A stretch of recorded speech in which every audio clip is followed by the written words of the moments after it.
Hi and welcome to a new video at last. Almost 2 years on from the last one, unfortunately due to a relocation and a house move. This video is going to be about a new project I'm working on for a Commodore 64, and it's the IMSAI 8080 Wargames simulator. Originally written by a guy called Andy Glenn. I found it on YouTube. And he's basically recreated the computer sequences out of the film. So you can essentially play the part of Matthew Broderick or David Lightman, if you like, and pretty much do everything that he did in film. So I thought it would be quite a good idea if I could try and convert all of this code, which he kindly made available, and convert it to run on a Commodore 64. So before I start talking any further, I'm just going to put the tape in. I'm doing this all old school, so I'm just going to put that in there. Make sure it's pre-wound. I've just serviced the, I've got quite a few of these data sets, and every now and again I give it a bit of a service. So this one needed a new drive belt and so on. So hopefully it's going to load. Okay, so just before I start, this is my little Commodore shrine, if you like. There's a little mini up there. This is not my original Commodore 64. It looks exactly the same, but I've got one with a broken keyboard, and I've also got a 64C, which is, I don't really use too much, to be honest. It's a sort of backup, if you like. And then just below there you can see my VIC-20. Again, that's the second one. I've got two. Neither one of them working at the moment. They've all got this, I think they both got the same problem, the VIC chip. Anyway, and I'm in a sort of, this is our new little games room, which we're very lucky to have now. I've been collecting all this stuff for years and years and years, and never really had anywhere to display much of it. I used to do a few, shows and so on, but finally I get a chance to actually see all this stuff and my Commodore collection now. But I'll do a proper tour in another video. So really, I just want to chat about this project I'm working on, which is very much a work in progress, and it's all written in BASIC, so there's no fast load or anything like that, or loading screens or music. We just got to wait about 5-6 minutes for that to work. So I'm just going to hook this on here. My tripod broke, so I'm using a mobile phone on a very makeshift tripod. There we go. Okay, so if you found this video, it's probably because you've either seen the film Wargames, so you know what I'm talking about, or you've come across Andy Glenn's simulator. So basically, as I say, what this allows you to do is essentially be, David Lightman in the film. So we can, or what I'm trying to do is transfer this onto the C64 so that this gives the illusion that you're using the IMSAI 8080, which is no easy feat. So I went through the code that Andy's done here, and he's got an IMSAI 8080 replica, and I gather this is written in CPM Basic. And although there's a lot of similarity, there's a lot of differences between Commodore Basic, so there's a lot of things to change. But the biggest change of all, of course, is the screen display. This has an 80-column screen. The Commodore only does 40. So to get a sort of representation of what you see in the film on a Commodore 64 is quite tricky.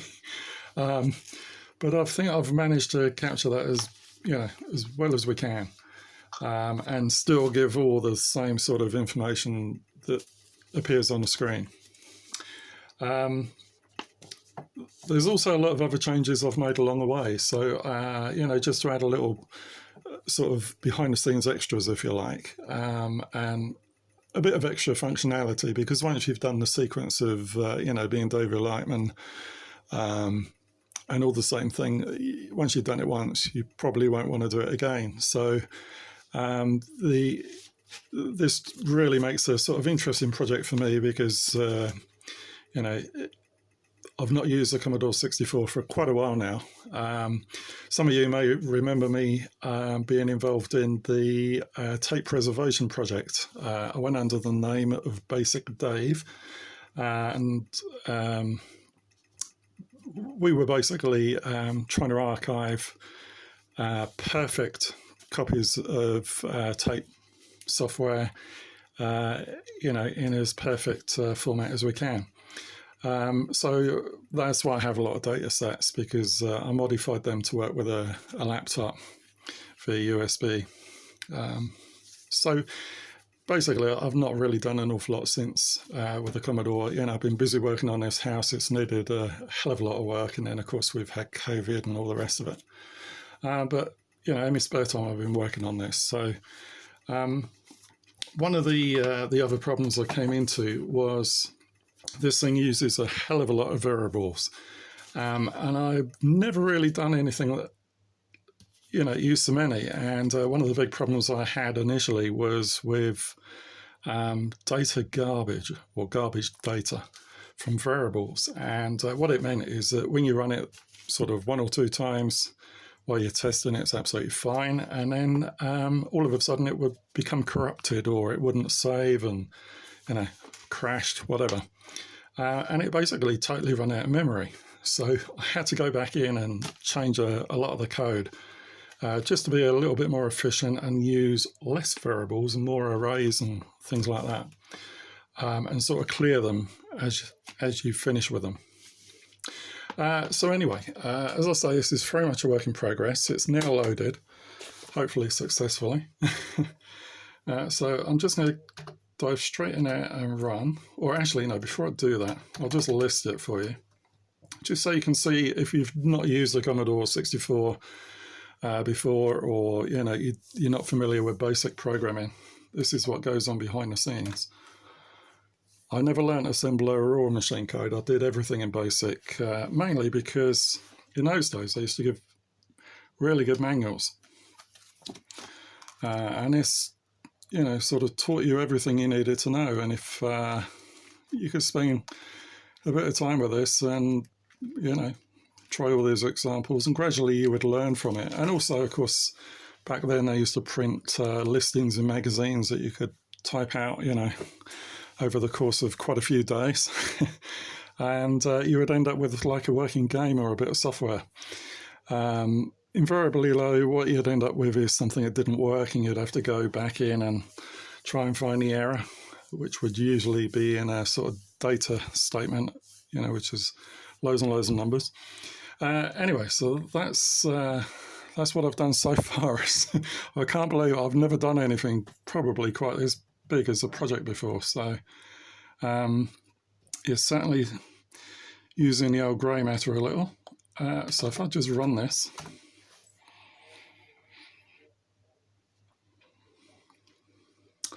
okay, so it basically, this is sort of recreating the loading sequence of switching on the computer, and it loads in CPM. So, which would have been on disk, not ROM. The Commodore, you switch it on and it instantly gets everything off a ROM chip, whereas in the old days, a lot of that sort of stuff was loaded in, including the operating system from floppy disk. So anyway, it works in pretty much the same way as DOS, so we can type dir, and there we are. We got a directory of a virtual disk drive. Of course, we're not, this is all simulated. It's not actually anything real here, but these things actually work. So I can clear the screen. There we go. And because if you've not seen the film, a lot of this is not really going to make an awful lot of sense. So if you haven't watched it, you know why. It's a really good film. And it was also quite scary back in the time, you know, because we were actually, you know, the threat between America and Russia was very much a real problem. Also, you know, I mean, I was just left school, so, you know, I became very much into computers when I first saw them. But my parents and, you know, most people of the previous generation, you know, were sort of almost scared by computers, you know, are they going to take their jobs away and all that sort of stuff. So, you know, and this film sort of plays on that, you know, the fear factor, and also the thing of hacking. You know, it's sort of probably the first time anyone had really seen, you know, hacking. And apparently the film actually influenced the governments at the time, and they sort of, you know, thought we better do something about that.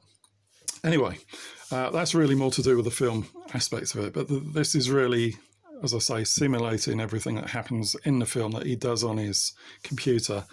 And of course, in the film, he's quite a wealthy little school kid, and he's got all this computer equipment that in reality at that time would have cost a lot of money. You know, he's got a video recorder, all these things that, you know, certainly in the UK, I think most of us would only dream of. Although the IMSAI actually at the time of the film was actually a very old system, you know, it's from the 70s. And so, you know, they could have used something a bit more modern, but of course, people weren't really familiar with what computers really look like. And if you see a box with loads of blinking lights on it, it really does look pretty impressive. So yeah, pretty cool. So that's the clear screen thing. I've added a few little things to this. So I've got a README text file, for instance. So if we go into that, that lists the passwords to access the school computer. The last one is the current one. And so to do that, we need to try and connect to it. So he would have put in his floppy disk, and he would have hooked up his computer to the acoustic coupler and dial in. So that's what we're going to do now. One of the other things I want to do with this is obviously add some sound effects, which were very much a part of the film. You know, there wasn't really any sound effects. It was just the sound of the printed text on the screen, and eventually used, you know, speech synthesis. And I'm hoping it might be possible to do something like that. I've got this Kira speech cartridge. I can't really remember all the instructions for this, but it might be possible to add that in. Okay, so here we can see the first taste of what happens in a film. And as you can see, it was very difficult to try and fit all of this into a 40-column screen. This would have all been on one line, I think. But I've tried to format it in such a way as it does, you know, look pretty realistic. So first of all, we put the password in, and if you remember from the film, that's pencil. So there we are. Now I've changed this. In the film, it basically goes straight to the point where you enter in a student's name. But I thought, realistically, if you got into the system, it would offer a little bit more functionality than that. So although these things aren't actually doing anything, some of the other ones, like for instance, teacher records, is something I can probably work on at a later date. But the main thing of the film is this sequence here. So we go into the student records. Now I can put either his surname or the full name, and it will find the details for that. So we're now looking at his grades, and again, if you remember in the film, he basically is a bit miffed at the fact that he got an F in biology. Pretty bad. So we are going to edit that as he does and give him an A. So we put the class number in, and we can change it to an A. Record updated.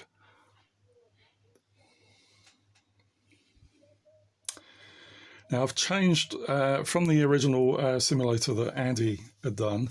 I decided to add some extra functionality to this, so I can not only change that, which is all they do in the film, but we can actually change any one of these, in fact. So I could do, say, this one here that he's actually pretty good at. I have to remember to type edit. Okay, so the class is M106. And what we'll do is we'll downgrade that one. We'll give him an F. There we go. Not so good on that.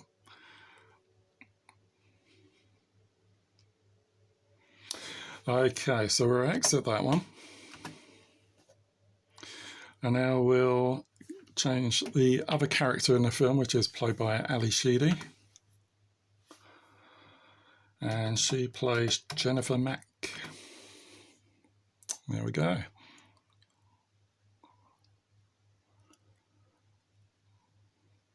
So again, we can change her biology grade. So we'll just put edit there. That's 202. And we'll give her an A. There we go. If only we could have done that back in the day. My exam results would have been a lot better. Okay, so also in the film, they do make reference to the fact, you know, how does anyone get a D in home ec? Well, we can sort of rectify that now. So we could change that one as well.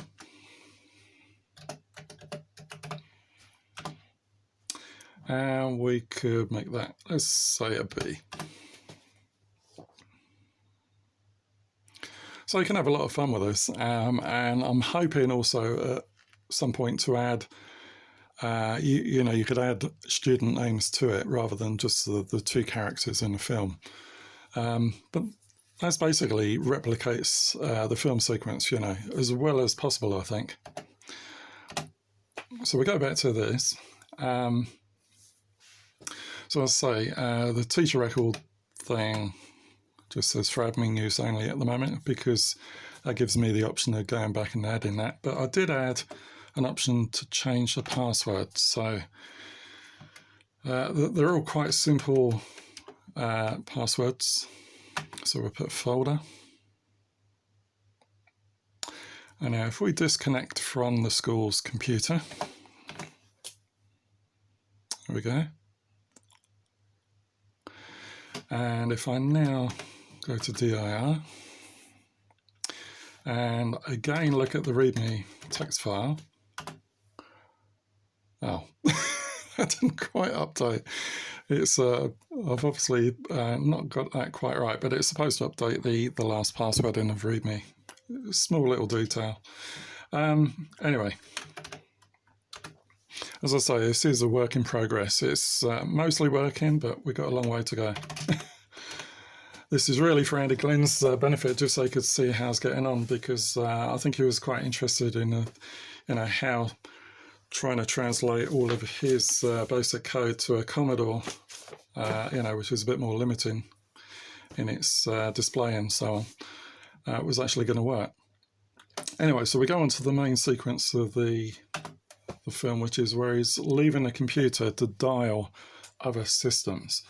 And basically, he's looking for a game company called Protovision, and he doesn't know what their number is, or, you know, for their computer.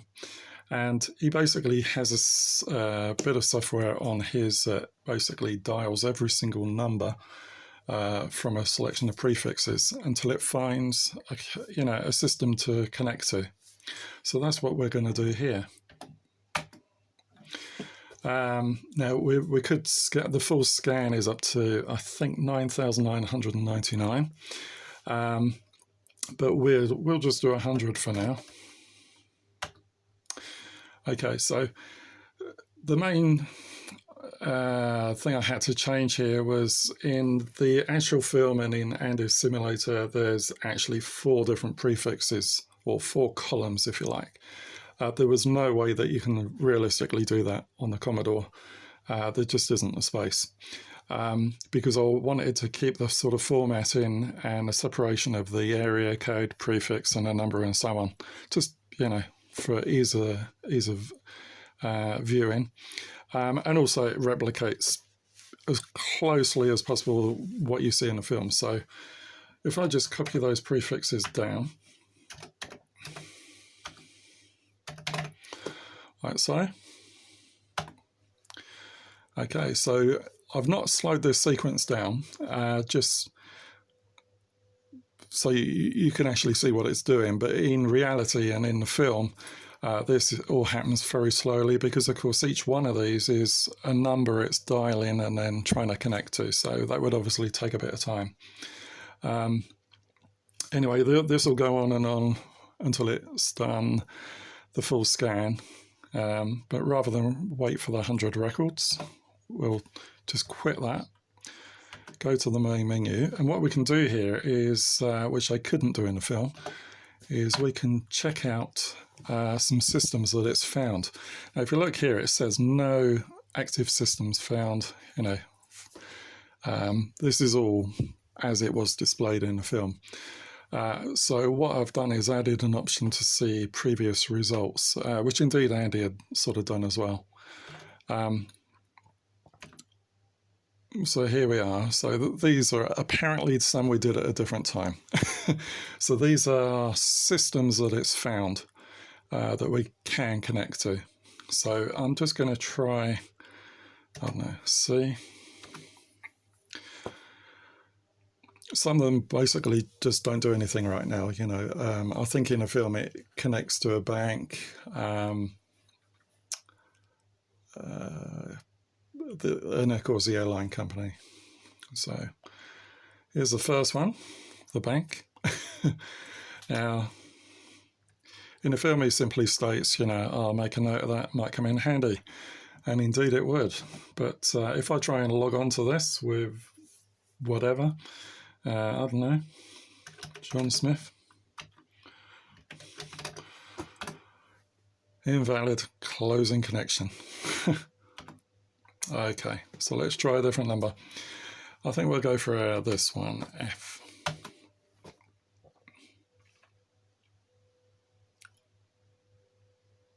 Now, one of the big differences I added to the school sequence is when it tries to connect to the school's computer, it doesn't always connect first time, because in my experience, in the early days of online communications, as it were, that was quite often the case. So I've got a sort of random function in there which mostly connects first time, but not always, and it will then go through this little sort of sequence of attempting a redial, and also it connects at different speeds. It sort of gives a visual thing of connected at whatever, just to add a little bit of extra realism there, and of course I think at the time the modem speed was about 1200 or 2400, so it's within that sort of parameter. Okay, so we've now got into Pan Am's reservation system.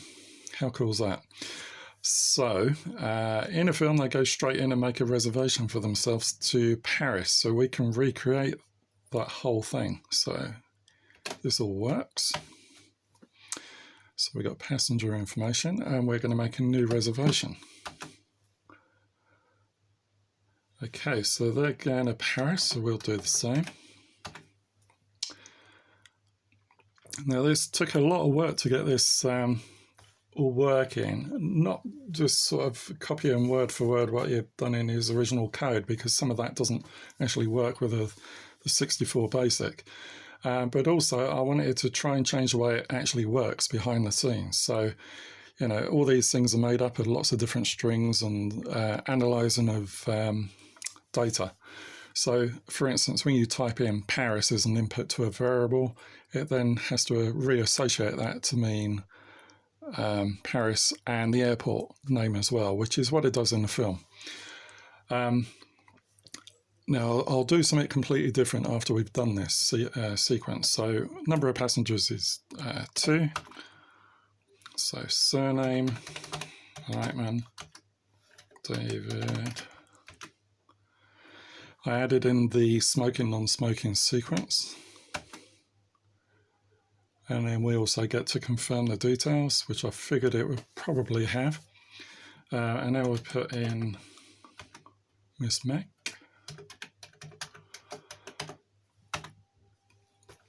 Non-smoking. All this is, you know, just stuff I've added on a whim. Seat allocation and so on. Okay, this wasn't part of the film, but it gave me a sort of reason to have this on a separate section, because it was going to all get pretty messy otherwise. So this is basically the cost. Now, I don't really know how the costing thing works and the tax, so I've basically used the example that he had done to get a sort of percentage basis for what the tax would be on a specific cost. Now, of course, you know, I don't know how much airfares were in at that time or anything, so I can't really comment. But this is just the bit that happens in a film. But as you'll see, we can now go and check all that and just actually check our reservation. So this is what we're doing here. And this was quite hard to get a really good looking display that looks kind of legible, but with all the information in it.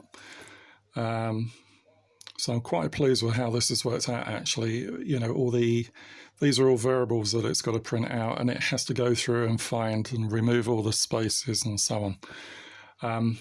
Okay, so that's our reservation. But I've added an additional feature to this, which is we can change the destination. Just for a laugh. So, I mean, obviously you could add as many as you want. I've changed it now so it uses a subroutine to work out the destination. So if I put in Hawaii,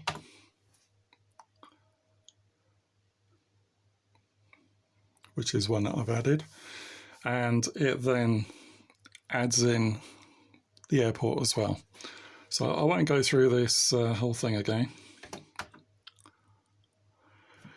But if I just put in 3 passengers, you know, we're trying to keep things as simple as possible. So I don't really want to have, you know, if I have more than 2 people, there's another load of variables that we need and so on. So it simply comes up with there's only 2 seats available. Do you want to accept that? So we will. So I could do this. Non-smoking. Confirm. Okay, I'll just put nothing into that one. And it pulls in the name of the other one. Now, what I've done is added in different fares for the different destinations. And also, it will now choose a, if I go to passenger information,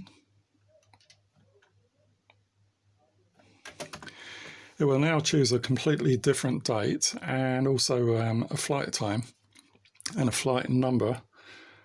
So if you put Paris in as a destination, everything stays as it is in the film.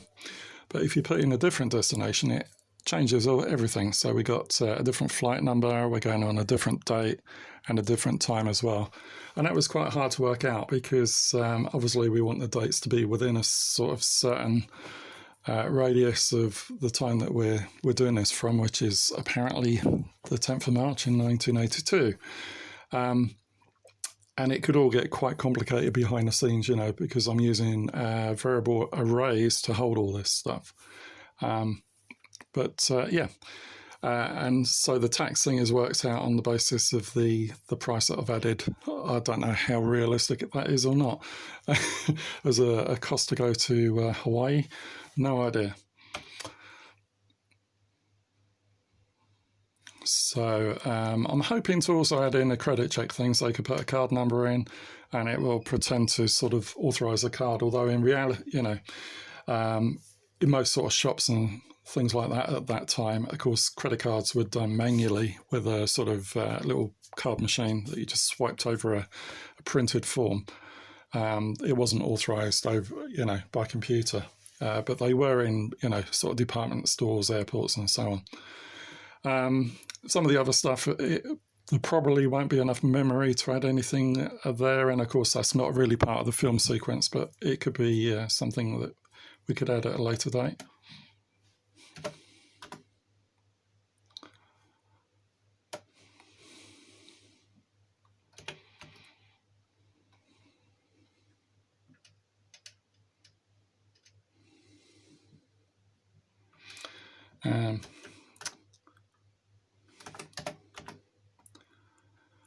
Can't remember how to get out of this thing. Oh dear.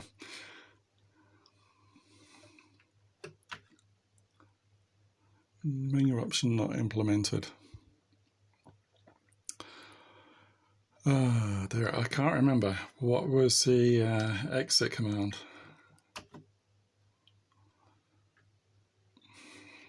This could be really annoying.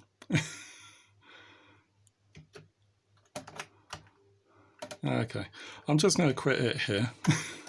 Okay, we'll get back in.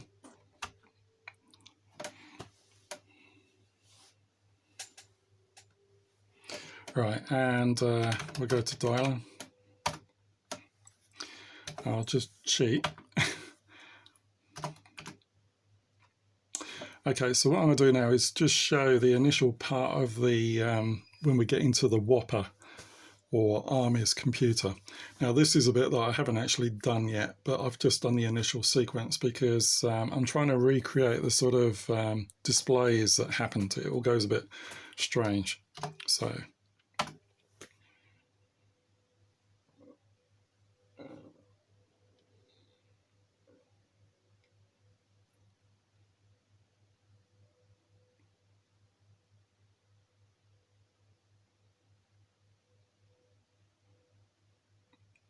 and that's how it starts off. So from this point on, I've yet to do, but this is the bit where we get into the WOPR and we start World War III. So anyway, I hope you found that mildly interesting, and hopefully I can make all this available once I've got it finished. And there we are. But all credit to Andy Glenn for coming up with this thing in the first place. I'm just sort of embellishing it, if you like, and converting it for the 64. Why not? Okay, thanks for watching, and see you again very soon.